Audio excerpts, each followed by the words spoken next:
here in New York for the UN General Assembly, and front and center is the Israel-Hamas war and concerns about a wider conflict in the region. We sat down with Jordan's Queen Rania Al Abdullah today for a wide-ranging conversation about the war in Gaza, the prospects for peace, and the role of the U.S. in it all.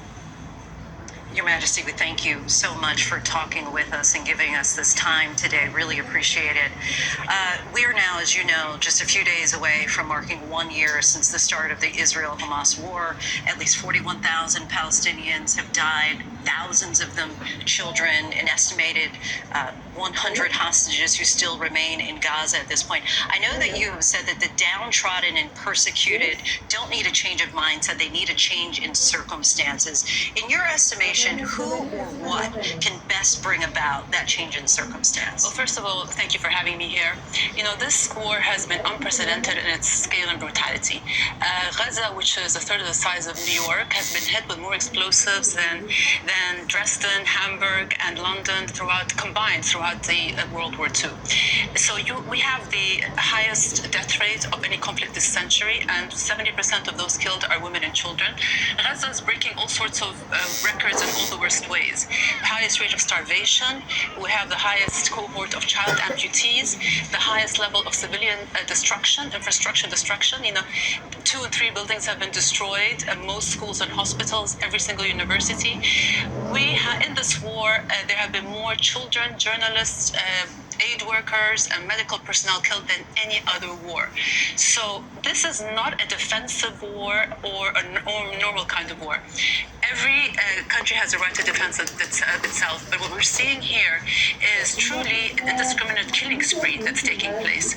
And we are coming close to the first anniversary of October 7th, and we've said from day one the killing of civilians is wrong, but the response to October 7th is not justifiable. What we're seeing today is a breaking of international law, and we are setting a new precedent in our world.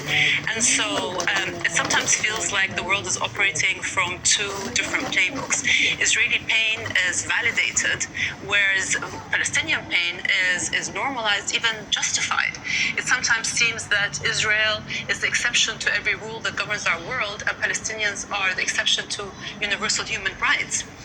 And the reason why we have gotten to this point is because the world has failed. There has been no global response that withdrew support from Israel or applied sanctions or put any constant consequences to the origin of this problem, which is the illegal occupation. And so when a country is able to get away with so much, Israel has become emboldened to break more legal and moral boundaries. And impunity never corrects itself. It just grows through complacency. And what we're seeing here is beyond complacency. You know, when a red line is not really a red line, it becomes a green light. It becomes permission. And Palestinians have been paying the highest price for that permission to break all norms. And it has really dangerous implications for our world, because we're setting a new standard, a new precedent, a new normal. Are we saying that it is okay to use starvation as a weapon of war, to target aid convoys, to target shelters that house civilians, to use collective punishment? What is this saying about our world today? If we are undermining the rule of law, then can we really hold any other country, accountable for its actions? If we are criticizing Russia for its conduct in Ukraine, why are we turning a blind eye to what's happening, which is even much worse?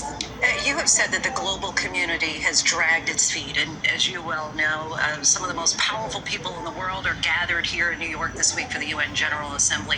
What do you think is the appropriate response for these world leaders, and specifically the role